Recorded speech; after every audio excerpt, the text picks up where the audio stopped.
Good morning student, दीप GS foundation में आपका स्वागत है। आज 26 नवंबर है और आज संविधान दिवस है, इसलिए संविधान दिवस की आपको हार्दिक शुभकामनाएं एवं बधाई। और आपसे उम्मीद करते हैं कि आप संविधान की जानकारी लेकर एक न्यायपूर्ण और सभ्य समाज की स्थापना करेंगे तथा अपने शोषण के विरुद्ध अपने अधिकारों और कर्तव्यों के लिए आप जागरूक रहेंगे और समाज में न्याय की स्थापना करेंगे। इसी के साथ हम दीप जीएस फाउंडेशन में आज संविधान का परिचय से पहला पार्ट स्टार्ट करते हैं। इसके बाद संविधान की विकास यात्रा स्टार्ट होगी जो 2 चरणों में होगी। उसके बाद इससे रिलेटेड स्टैटिक जीके चलेगा। ये क्लास करने से आपके जितने भी स्टेट लेवल के पीसीएस के एग्जाम होते हैं या यूपीएससी के एग्जाम्स होते हैं, लेखपाल, वीडियो, इन सब में एग्जाम में जो होते हैं उसके साथ साथ आप एस्से राइटिंग में भी अच्छा लिख सकते हैं। तो इस पूरे वीडियो को लास्ट तक अच्छे से देखें और इसमें समझें कि हम संविधान की जरूरत हमें क्यों पड़ी, हम क्यों संविधान को आज पढ़ रहे हैं और संविधान आज हर एक व्यक्ति को, हर एक नागरिक को इसकी आवश्यकता क्यों है और क्यों सिर्फ एक किताबी दुनिया तक ही इसको सीमित किया गया है। और अगर आज जनता के बीच में संविधान के प्रति सब लोग जागरूक हो जाएंगे तो किस प्रकार समाज में परिवर्तन आएगा, इसको हम लोग चर्चा करेंगे।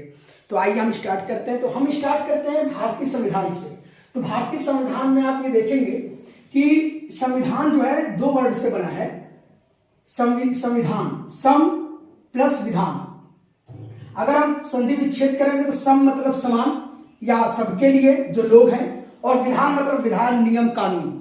ठीक है। और अगर इसको इंग्लिश में आप देखेंगे कॉन्स्टिट्यूशन, तो कॉन्स्टिट्यूशन जो बना है लैटिन शब्द के कॉन्स्टिट्यूट से बना है, जिसका मतलब होता है शासन की स्थापना। तो कॉन्स्टिट्यूशन जो हम कहते हैं वो लैटिन वर्ड है जो कॉन्स्टिट्यूट से है। तो अगर हम ये समझ गए कि संविधान के शब्दों में ही संविधान का अर्थ छिपा है, लेकिन अगर हम इसकी परिभाषा की बात करें कि इसकी परिभाषा क्या है, हम एग्जाम में क्या लिखेंगे या किस प्रकार से पूछा जाएगा, तो संविधान में अगर हम परिभाषा की बात करें तो ये नियमों, उपनियमों का एक लिखित दस्तावेज होता है। साथ में ये निर्धारित करता है कि सरकार का संचालन कैसे होगा। उसके बाद ये राजनीतिक व्यवस्था का बुनियादी ढांचा निर्धारण करता है और यह तय करता है कि जनता के ऊपर शासन किस प्रकार किया जाएगा। तथा ये जो संविधान होता है, संविधान किसी देश का नैतिक मूल्यों, आदर्शों का एक दर्पण होता है। और संविधान जो सरकार को संचालित करने की एक शक्ति देता है, उसके जो सरकार के जो 3 अंग हैं, न्यायपालिका, विधायिका और कार्यपालिका, इसकी स्थापना करता है। ठीक है। जिससे संविधान में जो लिखित अधिकार होते हैं उसके माध्यम से समाज का, सभ्य समाज का निर्माण कर सके और सभी के हितों की रक्षा कर सके। ये तो हो गया परिभाषा। ये परिभाषा आपको एसए लेवल पे है और आपका स्टैटिक जीके के भी इनके पोर्शन शामिल किए जाएंगे। लेकिन अगर हम ये बात करें कि संविधान का महत्व क्या है, क्या जरूरत है कि हर देश में जहां पे तानाशाही होता है, जहां पे सैनिक शासन होता है, जहां पे लोकतंत्र नहीं होता है, वहां पे संविधान की जरूरत क्यों लोग महसूस करते हैं। और क्यों हमारे देश में, जब हमारा देश गुलाम था, तो जैसे ही हम आजादी की तरफ बढ़ रहे हैं तो क्यों हमारी प्राथमिकता सर्वप्रथम संविधान की ही हुई। देखते हैं इसके लिए। अगर संविधान की संविधान जरूरत क्यों है और इसका महत्व हम समझेंगे तो देखिए, संविधान निर्धारित क्या करता है कि पहली चीज क्या है कि जो संविधान बन रहा है, जो कानून बन रहा है, तो संविधान में यह तय होगा कि संविधान बनाएगा कौन। और हमारे देश में जो देश की जनता ने संविधान बनाया, क्योंकि 10 लाख पे एक प्रतिनिधित्व करने का मौका मिला संविधान सभा में, तो उस हिसाब से जनता के द्वारा संविधान बनाया गया कि संविधान बनाएगा कौन। उसके बाद संविधान का महत्व यह भी है कि संविधान में यह भी लिखा होता है और यह भी डिसाइड होता है कि संविधान में कि जो शक्ति का है उसका मूल वितरण कौन करेगा।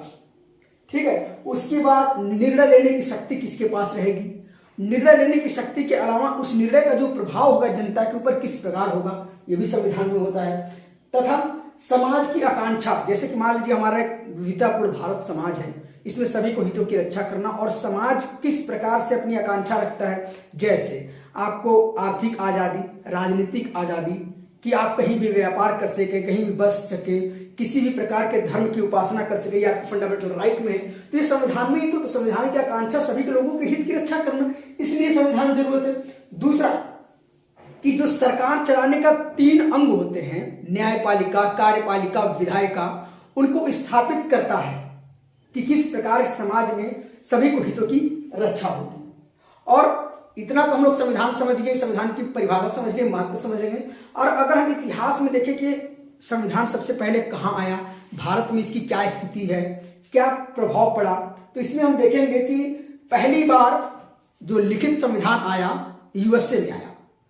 और ये यूएसए में एक फिलाडेल्फिया सम्मेलन हुआ 17 सितंबर 1787 में। एक फिलाडेल्फिया सम्मेलन हुआ, उसके बाद वहां के लोगों ने यह तय किया कि संविधान बनेगा, और संविधान बना, जिसको 21 जून 1788 में अमेरिका में लागू किया गया। और भारत की अगर बात करें तो भारत को 26 नवंबर 1949 को अंगीकृत किया गया। 26 नवंबर 1949 को, यानी कि आज ही के दिन 26 नवंबर के दिन संविधान सभा द्वारा संविधान को अंगीकृत, मतलब मान लिया गया कि ये अपना संविधान है लिखित के बाद, लेकिन उसको लागू किया गया 26 जनवरी 1950 से। कुछ तथ्य जो है, जैसे कि कुछ पॉइंट जो है 26 नवंबर से ही लागू हो गए थे, लेकिन पूर्ण रूप से अस्तित्व में 26 जनवरी 1950 को आया।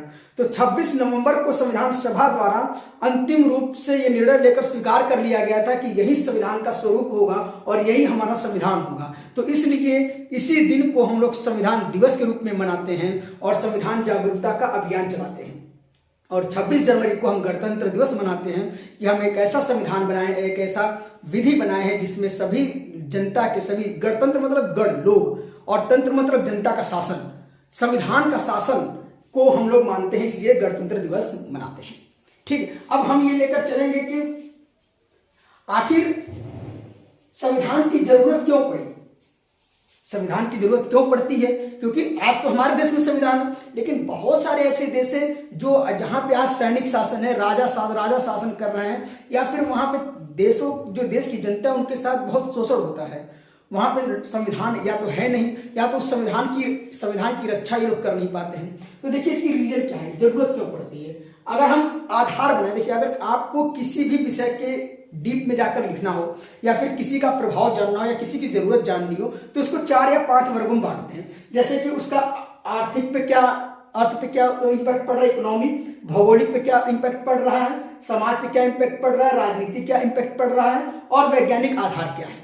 तो अगर हम ये देखेंगे कि संविधान की जरूरत क्यों हमें पड़ी, तो अगर हम आर्थिक आधार पर देखें तो आर्थिक आधार का मतलब, जैसे कि आज जो है आपका आर्टिकल 19 में फंडामेंटल राइट में ये कहा गया है कि आप किसी भी प्रकार का व्यवसाय कर सकते हैं, किसी भी प्रकार का आप अपने अर्थव्यवस्था में अपना योगदान दे सकते हैं, सरकार द्वारा निर्देशित नियमों का पालन करते हुए। ठीक है, तो ये आपको एक तरीके से संवैधानिक आजादी दे रहा है, इसलिए संविधान की जरूरत है। भौगोलिक आधार, अगर भौगोलिक आधार देखिए, ये इसलिए भी जरूरत है कि संविधान क्या है, संविधान का मतलब ये है कि आपके अधिकार क्या है, आपका कर्तव्य क्या है, और आपकी शक्ति क्या है, और इसका पृथक्करण और समन्वय किस प्रकार लिखा गया है। इसीलिए जरूरत इसलिए है कि भौगोलिक आधार पर कि आपका क्षेत्र कहां तक है, ये भी तो संविधान में मेंशन होगा। जैसे कि आपका आर्टिकल 1 में जो अनुच्छेद 1 में राज्य के बारे में बात किया गया है, आर्टिकल 2 में जो राज्य के स्वरूप के बारे में बात किया गया है, तो इसमें भौगोलिक आधार। तीसरा सामाजिक आधार, सामाजिक आधार अगर बना लिया जाए तो आप ये कहेंगे कि भाई जो संविधान हम बना रहे हैं, संविधान का मतलब ये कि समाज के लिए ही संविधान बन रहा है, और समाज में विविधतापूर्ण लोग रहते हैं, उनकी सोच अलग अलग रहती है, विचारधाराएं अलग रहती है, और संस्कृतियां भी अलग अलग रहती हैं। तो ऐसे में हम सभी के हितों की रक्षा नहीं कर सकते हैं, और सभी के हितों की रक्षा करने की आवश्यकता भी है। तो इस प्रकार से एक लिखित संविधान हम निर्माण करते हैं जिसमें से ज्यादा से ज्यादा लोगों के हितों की रक्षा कर सके, और एक दूसरे के हित की रक्षा करने के लिए किसी दूसरे के हित प्रभावित न हो।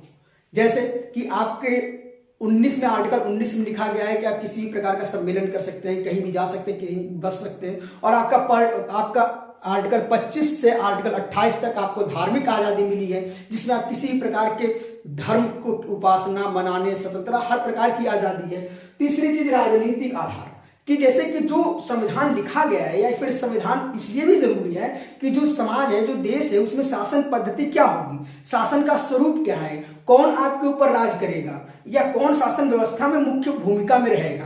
तो ये भी तीसरा वैज्ञानिक आधार। वैज्ञानिक का आधार का मतलब ये नहीं कि यहाँ पे विज्ञान का कोई प्रयोग करना है, वैज्ञानिक आधार का मतलब तार्किकता। आप कोई भी चीज तर्क के साथ उसके निगेटिव और पॉजिटिव उसके इंपैक्ट को देखते हुए न्यूट्रल होकर कैसे निर्णय लेते हैं, इसलिए वैज्ञानिक आधार। अब अगर हम ये देखेंगे कि जो हम संविधान पूरा पढ़ें, संविधान जाने, और तो इसमें प्रभाव किसका है, तो ऑफकोर्स स्वाभाविक है कि हमारे देश पे 1600 से 1947 तक लगभग यूरोपियों का शासन रहा, और सबसे बड़ा प्रभाव इस पे अपने ब्रिटिश ईस्ट इंडिया कंपनी की रही। तो इसलिए हम पूरे संविधान को जब पढ़ेंगे, संविधान के स्वरूप को पढ़ेंगे और उनके विकास की यात्रा के चरणों को समझेंगे, तो उसमें हम जो ब्रिटिश कंपनी है उसको पढ़ना बहुत जरूरी है, क्योंकि बहुत से लोग आपको पढ़ाएंगे तो संविधान का स्टार्ट या तो संविधान सभा से करेंगे या तो फिर संविधान की प्रस्तावना से करेंगे। लेकिन आप ये चीज जानते हैं कि आप इस पूरी वीडियो में, इसकी प्रीवियस जो वीडियो है उसमें आप देखेंगे तो पहले हम वीडियो में आपको शब्दावलियों की चर्चा किए हैं कि लोकतंत्र क्या है, तानाशाही क्या है। तो इस प्रकार से जब शब्दावलियों से आप परिचय रहेंगे तभी आप जान पाएंगे कि जो अंग्रेजों द्वारा जो संविधान, जो कानून लाए गए, जो संविधान संशोधन किए गए, उनमें उन शब्दावलियों का प्रयोग कैसे हुआ है और किस प्रकार से हमारे ऊपर उसका प्रभाव पड़ा है। तो कभी भी अगर आपको संविधान पढ़ना हो तो संविधान सभा टॉपिक से मत पढ़िए, आप उसके शब्दावलियों से पढ़िए कि उसमें आपको समझना क्या है, जानना क्या है और उसका प्रभाव क्या है। तो हम लोगों ने अब तक पूरे वीडियो में पढ़ लिए हम पिछले 3 वीडियो में, और अब आज हम लोगों ने संविधान का इतना परिचय जान लिया। उसके बाद थोड़ा ईस्ट इंडिया कंपनी के बारे में जान लेते हैं। देखिए, ईस्ट इंडिया कंपनी जो था इसके बारे में इसलिए भी पढ़ रहे हैं क्योंकि एक इतिहास का पार्ट है, लेकिन हम संविधान में इसको डिस्कस इसलिए कर रहे हैं क्योंकि बहुत सारे संविधान और कानून इनके द्वारा ही हम लोग ले लिए हैं और अंततः इनसे ही हमें आजादी मिली है और इन्होंने ही हमारे ऊपर शासन किए हैं। और हमारा जो संविधान लिखा गया है उसमें से 70% जो है भारत शासन अधिनियम 1935 से लिया गया है। तो इसलिए इनको पढ़ना आवश्यक है और इनके द्वारा बनाए गए कानून और संविधानों को पढ़ना आवश्यक है। तो ऐसे में ये देखेंगे कि जो ईस्ट इंडिया कंपनी है, इसको देखिए ध्यान से इस चीज को, वो रीजन ये है कि इसको लोग समझ नहीं पाते हैं कि किस प्रकार से बदलाव हुआ है। जो ईस्ट इंडिया कंपनी, अगर इसके संरचना की बात करें, स्ट्रक्चर की बात करें, तो ये जो है 25 जो सदस्य हैं प्रोप्राइटर, यानी कि जो शेयर धारक होते हैं, 25 प्रोप्राइटर की एक समूह था जिसको कहते हैं कोर्ट ऑफ प्रोप्राइटर, COP। अब देखिए, जैसे कि मान लीजिए किसी भी कंपनी को चलाने के लिए 2 चीज की आवश्यकता होती है। पहली चीज कि उसमें फंड कौन दे रहा है, फंड कौन दे रहा है। दूसरा, उस कंपनी को चलाने के लिए जो प्रशासनिक कर्मचारी हैं वो आवश्यकता होते हैं। तो यहां पे जो फंड वाले हैं, जो उनके शेयर धारक हैं 25 है, लेकिन जो निदेशक मंडल है यानी कि कोर्ट ऑफ डायरेक्टर्स, जो उस कंपनी को चलाएंगे या फिर उस कंपनी के संबंधित जो प्रशासनिक अधिकारी होंगे, कर्मचारी होंगे, उनकी नियुक्तियां करेंगे। तो इसलिए जो ये 25 सदस्य हैं वो ये नियुक्त करेंगे, इनके पास ये अधिकार होगा कि ये निदेशक मंडल के जो समूह है उनका निर्माण कर सके। अब आपको समझ गया। जैसे आप इसका एग्जांपल ले लेते हैं, हम एकदम प्रैक्टिकल लाइफ में इसका एग्जांपल लेंगे। जैसे आज के समय में एलन मस्क ट्विटर के CEO है, इनको हम मान लेते हैं कि CEO जो है वो एक प्रशासनिक अधिकारी होता है, जो उस पूरे प्रशासनिक अधिकारी होता है, जो इस पूरे सिस्टम का संचालन करता है, संभालता है, जानता है। और शेयर धारक अलग अलग होते हैं परसेंटेज के हिसाब से। जैसे आप भी किसी कंपनी के शेयर धारक उसके शेयर खरीद के बन सकते हैं, लेकिन प्रशासनिक अधिकारी जिसका ज्यादा शेयर होगा वही निर्धारित करेगा। और अगर इसके आप दूसरे एग्जाम्पल में ले लेते हैं, एक और दूसरा एग्जाम्पल समझ सकते हैं। इसका दूसरा एग्जाम्पल ये है कि आप मूवी वगैरह देखते ही हैं, तो मूवी वगैरह में आप देखते हैं कि इसमें 2 लोग का बहुत इंपॉर्टेंट रोल होता है। पहला रोल होता है प्रोड्यूसर, दूसरा रोल होता है डायरेक्टर। देखिए, प्रोड्यूसर जो होता है वो पैसे, फंड इधर उधर से अरेंज करके लाता है कि भाई मूवी बन रही है। तो आप प्रोड्यूसर की तुलना इनसे कर सकते हैं, सत्ताधारी मंडल से, यानी कोर्ट ऑफ प्रोप्राइटर। और जो डायरेक्टर हैं, जो उस पूरी मूवी को बनाते हैं, ठीक, पूरी मूवी को बनाते हैं, उसमें कौन एक्टर होगा, कौन सिंगर करेगा, सेंस मतलब जितने भी उसके संचालन के कार्य हैं, प्रशासनिक कार्य हैं, वो सब करता है। तो वो एक तरीके से डायरेक्टर जो है वो इसे एक निदेशक मंडल आप समझ लीजिए फिल्म का। तो ये तरीका हो गया आपको इस चीज को समझने का कि इसके स्ट्रक्चर को कैसे आप समझेंगे। जैसे कि मान लीजिए ब्रिटेन में, लंदन में जो समूह थी उद्यमियों की, व्यापारियों की। उन्होंने भाई अपनी इच्छा जाहिर की एलिजाबेथ के सामने, कि भैया हम ईस्ट इंडिया कंपनी का निर्माण करके पूर्वी देशों की तरफ हम अपनी व्यापार करने चाहते हैं। और उन्होंने एलिजाबेथ से 15 साल के लिए एक अधिकार ले लिया कि हम 15 साल तक भारत और उससे देश, इंडोनेशिया हो गया, म्यांमार हो गया, जो साउथ ईस्ट एशिया देश हैं, यहाँ पे हम व्यापार करेंगे। तो ये एक अधिकार ले लिया। और देखिए, ईस्ट इंडिया कंपनी की जो स्थापना होती है 31 दिसंबर 1600 को ब्रिटेन लंदन में होती है, ठीक है। और उसके संस्थापक हैं जॉन वाट्स व जॉन वाइट, और इसको जॉन कंपनी भी कहा जाता है। इसके बाद इनका जो मूल कंपनी का नाम है the governor and company of merchant of London trading into the east Indies, ठीक है। और ये रॉयल चार्टर के दौरान इनको 15 साल के लिए एलिजाबेथ से एक अधिकार प्राप्त हुआ कि ये पूर्वी देशों में अपने व्यापार को स्थापित कर सकते हैं।